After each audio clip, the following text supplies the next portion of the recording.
ఎన్నో మతాలు వస్తాయి కానీ సనాతన ధర్మం ఒక్కటి మాత్రమే శాశ్వతంగా నిలిచి ఉంటుందని శ్రీ రామకృష్ణ పరమహంస ఉద్బోధించారని తిరుపతి శ్రీ రామకృష్ణ మిషన్ కార్యదర్శి స్వామి సుకృతానంద తెలియజేశారు.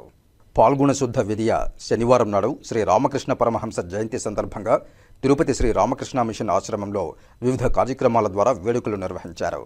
ఈ సందర్భంగా స్వామి సుకృతానంద మాట్లాడుతూ భగవంతుని చేరుకోవడానికి యావత్ మానవాళికి మార్గనిర్దేశం చేయడం కోసమే అవతార పురుషులు శ్రీ రామకృష్ణ పరమహంస ఆవిర్భవించారని తెలిపారు. లోక కళ్యాణం కోసం కుల, మత, వర్గ, వర్ణ, ప్రాంతీయ వ్యత్యాసాలు లేకుండా అందరూ భగవంతుని చేరుకునే మార్గాన్ని శ్రీ రామకృష్ణ పరమహంస మనకు చూపించారన్నారు.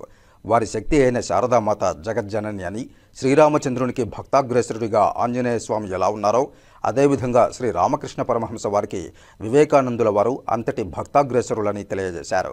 సనాతన సంప్రదాయం, భగవద్గీత, ఉపనిషత్తులు, రామాయణ ఇతిహాసాలు అన్నీ భగవంతునికి చెందినవని, అవి మన వేద సంస్కృతి అని తెలిపారు. ఈ కార్యక్రమంలో శ్రీ వెంకటేశ్వర ఆయుర్వేద వైద్య కళాశాల పూర్వపు ప్రిన్సిపాల్ డాక్టర్ పి మురళీకృష్ణ తదితరులు పాల్గొన్నారు.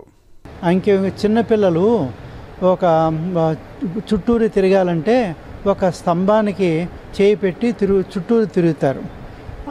ఎలా అయినా తిరగవచ్చును. ఇప్పుడైతే ఆ స్తంభం లేకపోతే మనం కింద పడిపోతాం. అలాగే భగవంతుడు మనందరికీ ఆధారం. అంచేత ఆయన్ని ఈ జన్మలోనే ఇక్కడే సాక్షాత్కారం పొందాలి.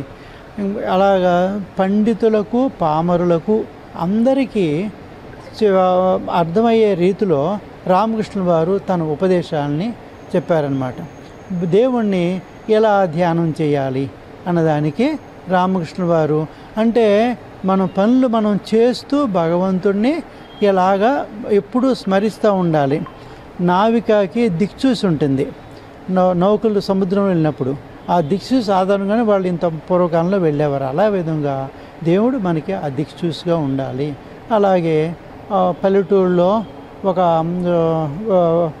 ఒక స్త్రీ, మరమరాలు, అటుకులు అమ్ముకునే స్త్రీ ఆవిడ కూడా అన్ని పనులు చేస్తూనే, అంటే అటుకులు ఒకవైపు దంచుతూ ఉంటే చేయి పెట్టి తిప్పుతూ ఉంటుంది, ఇంకో చోట వ్యాపారం చేస్తుంది, ఎవరు ఎంత బాకీ ఉన్నారో వాళ్ళ బాకీలు అడుగుతూ ఉంది, తన బిడ్డకి పాలిస్తూ ఉంది. అన్నీ చేస్తున్నా కూడా తన మనస్సు అంతా కూడా ఎక్కడ ఉందంటే తన చెయ్యి నలిగిపోకుండా, రోకల కింద నడిగిపోకుండా చూసుకుంటూ ఉంటుంది. అదేవిధంగా మనం జీవితంలో అన్ని పనులు చేస్తూనే భగవంతుణ్ణి స్మరించాలి.